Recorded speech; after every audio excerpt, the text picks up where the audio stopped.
Hello and नमस्कार। मैं दिव्यांशी श्रीवास्तवा और आज मेरे साथ इस इंटरव्यू सेशन में जुड़े हैं इंडियन इकोनॉमिक सर्विस 2020 में रैंक 12 हासिल करने वाले खुशवंत कुमार जी। इन्होंने ये करिश्मा अपने सेकेंड अटेम्प्ट में कर दिखाया है और सबसे यूनिक बात यह है कि while he was preparing for this examination वो साथ ही साथ जॉब भी कर रहे थे। He was in ministry of home affairs. बहुत बहुत स्वागत है खुशवंत जी आपका स्टडी आईक्यू पे और ढेर सारी बधाइयाँ। Thank you so much for inviting me.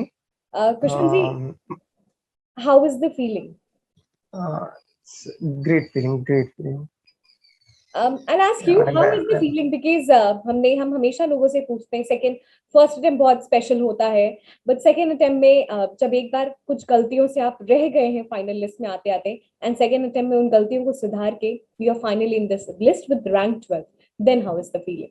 actually first attempt में I went into the exam without preparation and second attempt में बहुत अच्छे से prepare किया. Then getting 12th rank is really wonderful. Like it's like आपने जो hard work किया उसका result आपके सामने होता है तो बहुत अच्छी feeling आती है. कुशवंत जी, जैसे मैंने सभी को बता दिया कि आप मिनिस्ट्री ऑफ होम अफेयर्स में काम कर रहे हैं, लेकिन हम आपकी थोड़ा सा ग्रेजुएशन पोस्ट ग्रेजुएशन के बारे में जानना चाहेंगे. Actually, I did my graduation from Delhi University, Sri Venkateshwara College. Then I did my post-graduation from Jawaharlal Nehru University. And after that, I joined Ministry of Home Affairs. Like I'm presently in service from last 5 years.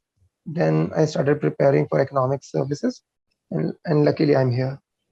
अपनी post graduation के 5 साल बाद आपने इस examination की तैयारी शुरू की. जब आप जेएनयू में हैं तो जेएनयू में अक्सर ये माहौल होता है. हमने लास्ट ईयर भी देखा था कि मैक्सिमम जो आईईएस निकले थे वो जेएनयू से ही निकले थे. तो क्या आपका हमेशा से रुझान था इंडियन इकोनॉमिक सर्विस के लिए? एक्चुअली मैं अपनी जॉब को एंजॉय कर रहा था. Then last year I saw the result. almost 18 students out of 32 were from JNU, and maximum of them were my batchmates. So I thought of giving an attempt, and I started preparing. And जो lockdown लगा तो मुझे लगा कि यार this is the best opportunity which I can utilize. I started preparation in March, and luckily I can say I'm very lucky because the exam got shifted. It was supposed to happen in June and July. It got shifted to October. So I got some extra time, and I utilized that time, and I was lucky to. अगर सही मायने में बोले तो आपदा को अवसर में सही मायने में उसको आपने बदला. खुशवंत जी, जब इस तैयारी को शुरू किया तो मुझे पूरा विश्वास है आपको पता होगा कि इंडियन इकोनॉमिक सर्विस क्या होता है, क्या पैटर्न है, लेकिन तैयारी को अप्रोच कैसे किया? एक्चुअली मेरा तरीका ये था कि मैंने लास्ट के 10 to 12 इयर्स के पेपर्स को सॉल्व करना शुरू कर दिया. मैंने जब देखा कि मुझे ये मालूम था कि कौन से क्वेश्चंस कहाँ से आते हैं और मतलब उनके टॉपिक्स कौन से टॉपिक्स हैं जो इम्पोर्टेंट टॉपिक्स हैं, मुझे उनका आइडिया मिल गया था. तो मैंने लास्ट के 10-12 पेपर्स सॉल्व किए. जैसे कि इकोनॉमिक्स में 4 पेपर्स होते हैं, तो मैंने 4 अपने नोट्स बनाए, अलग अलग रजिस्टर्स बनाए और फिर पेपर 1 को रजिस्टर 1 में लिखना शुरू किया. ऐसे करके मैंने 4 नोट्स बनाने शुरू कर दिए ताकि वो मुझे बाद में रिवाइज करने में बहुत आसानी रहे. जैसे आपने बताया 4 पेपर्स होते हैं, मैं दर्शकों को बता देती हूँ और जो एस्पिरेंट्स है जो इंडियन इकोनॉमिक सर्विस की तैयारी करना चाहते हैं, जो एग्जामिनेशन है वो दो स्टेजेस में होता है. एक होता है रिटन और दूसरा होता है इंटरव्यू. जो रिटन होता है उसमें 6 पेपर्स होते हैं, इंग्लिश, जनरल स्टडीज और 4 इकोनॉमिक्स के पेपर होते हैं और एक इकोनॉमिक्स का पेपर होता है इंडियन इकोनॉमिक्स का. तो हम अलग अलग सेक्शन से बात करेंगे और आपने कहा कि आपको पता चल गया था कि मेजर टॉपिक्स क्या होते हैं, तो वो टॉपिक्स हम चाहते हैं आप हमारे साथ डिस्कस करें. पेपर 1 में मोस्टली होता है micro economics, econometrics, basic statistics and mathematical economics. So इसमें सबसे जो इम्पोर्टेंट पार्ट है दैट इज माइक्रो इकोनॉमिक्स, जिसमें मेजर सबसे ज्यादा क्वेश्चंस जहां से आते हैं वो है. तो उसके लिए मैंने काउत्सियानिस एक बुक है बहुत अच्छी, उसको पढ़ा उसके साथ साथ एक्चुअली इस एग्जाम में एक बुक सफिशिएंट नहीं है। हर पेपर के लिए आपको 2-3 किताबें पढ़नी पड़ेंगी। जैसे माइक्रो इकोनॉमिक्स के लिए आपको हॉल वेरियन से पढ़ना पड़ेगा, काउत्सियानिस से पढ़ना पड़ेगा, एच एल आहूजा देखना है, एंड रूबनफील्ड पिंडेक। लेकिन आपको सारी किताबें कवर टू कवर नहीं पढ़नी। आपको देखना है कि कौन सा क्वेश्चन किस बुक से ज्यादा बेटर तरीके से आंसर किया जा सकता है, तो आप वो टॉपिक आपको उसी चैप्टर से पढ़ना पड़ेगा। इकोनोमेट्रिक्स के लिए एक सबसे जो अच्छी बुक है दामोदर गुजराती, उसी को फॉलो करना चाहिए। देन मैथमेटिकल इकोनॉमिक्स के लिए आपको Sydsaeter Hammond and Alpha C Chiang, and for statistics के लिए एस.सी. गुप्ता, जो मैंने रेफर की थी। ये था पेपर 1 के लिए। पेपर 2 में मैक्रो इकोनॉमिक्स पूछते हैं, macro economics, development economics and international economics.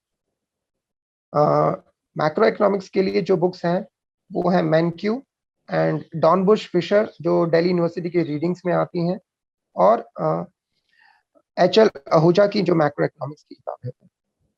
Development economics के लिए ए.पी. थ्रेलवॉल, देवराज रे।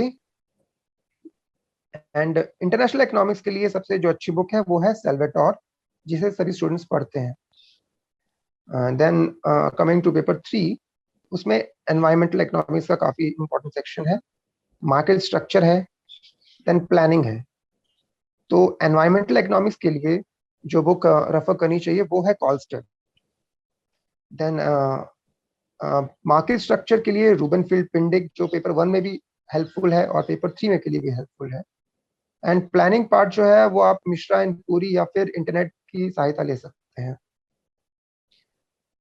और जो पेपर 4 है दैट इज इंडियन इकोनॉमी, उसके लिए मिश्रा एंड पुरी या फिर उमा कपिला, इनमें से आप किसी को भी फॉलो कर सकते हैं।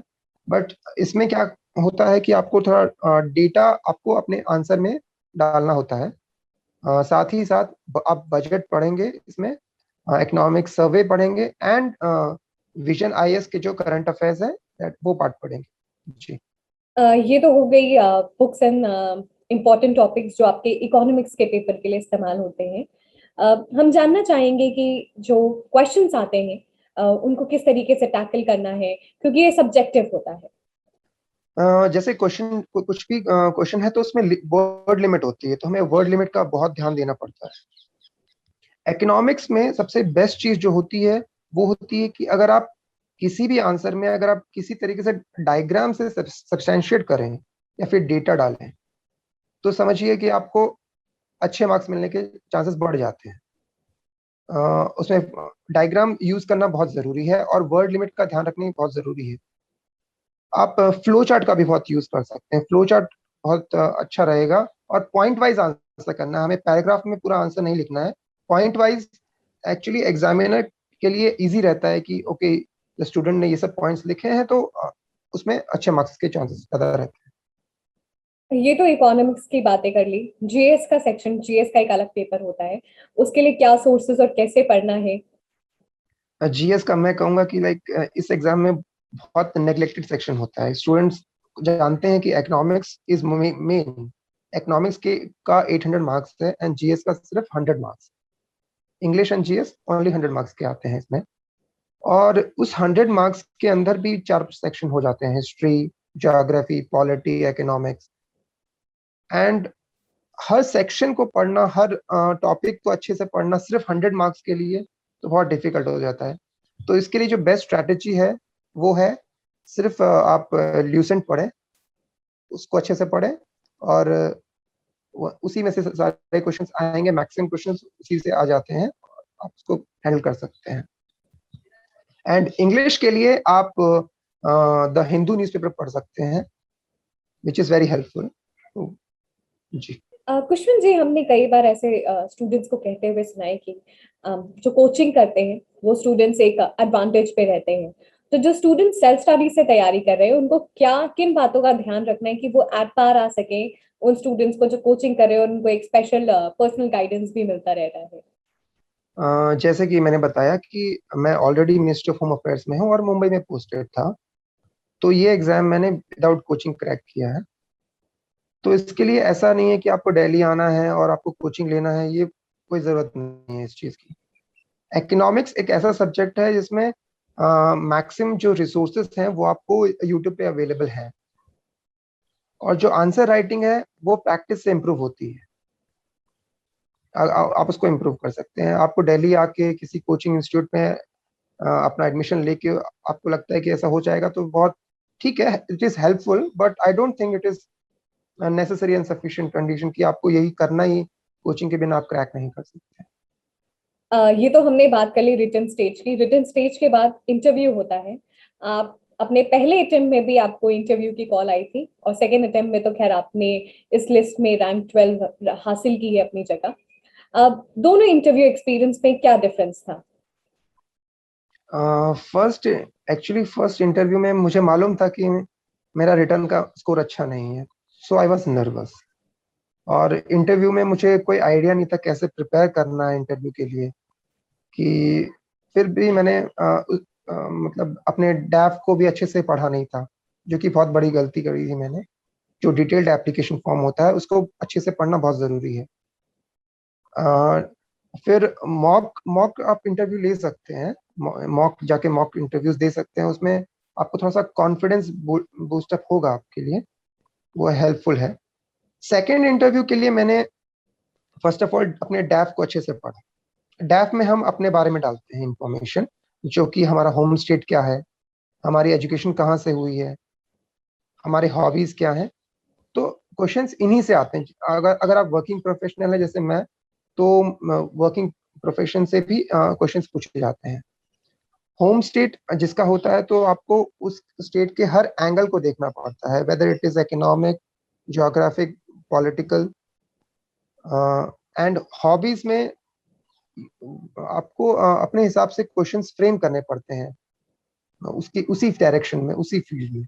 क्या आप हमसे एक आध क्वेश्चन शेयर कर सकते हैं, ताकि जो व्यूअर्स हैं उनको भी आइडिया मिले कि कैसे क्वेश्चंस आए और आपने कैसे टैकल किया? जी जी।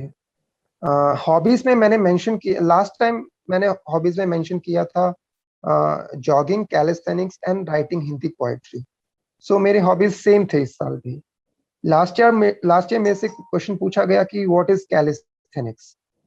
सो जस्ट मतलब जस्ट उनके लिए बहुत नया था होगा शायद, तो just a definition was sufficient. इस साल क्या हुआ कि उन्होंने सिर्फ पूछा कि अच्छा आप हिंदी पोइट्री लिख करते हैं, तो उन्होंने ये नहीं पूछा कि आपके फेवरेट पोइट क्या हैं, किस टाइप के करते हैं, या फिर क्या कौन कौन से अवार्ड्स हैं, ये सब। I was expecting all these questions.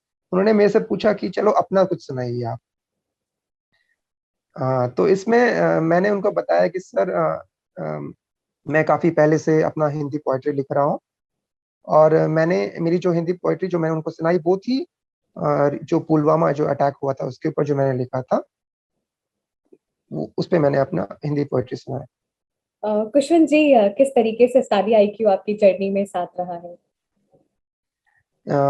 Study IQ ने अच्छा गाइडेंस मिला है मुझे स्टडी आईक्यू की वजह से। एंड जो यहाँ इनके जो मेंटर्स हैं वो काफी हेल्पफुल रहे हैं हमेशा। जी। Thank you so much, Kushwan ji, for joining us. Okay. Last but not the least, Kushwan जी, आप कुछ मैसेज देना चाहेंगे सभी एस्पिरेंट्स को जो इंडियन इकोनॉमिक सर्विस की तैयारी कर रहे हैं? जी, मैं सिर्फ ये कहना चाहूंगा कि आप अच्छे से पूरा मेहनत अपना दें इसमें एग्जाम में। और ऐसा नहीं है कि आप दिल्ली में ही आके इसकी तैयारी कर सकते हैं, और ऐसा नहीं है कि आप कोचिंग की सहायता से ही इसकी तैयारी कर सकते हैं। सेल्फ स्टडी करके भी आप इस एग्जाम को क्रैक कर सकते हैं। जैसे कि 6 मंथ्स अगर आप अच्छे से इसकी तैयारी करें तो डेडिकेशन से करें तो काफी है। Thank you so much Kushwan ji for joining us in this interview session. आपने बहुत ही अच्छे से समझाया इंडियन इकोनॉमिक सर्विस की किन इंपॉर्टेंट टॉपिक्स को रेफर करना है, क्या इंपॉर्टेंट सोर्सेज होने चाहिए। Thank you so much, and the entire team wishes you all the very best. Thank you so much.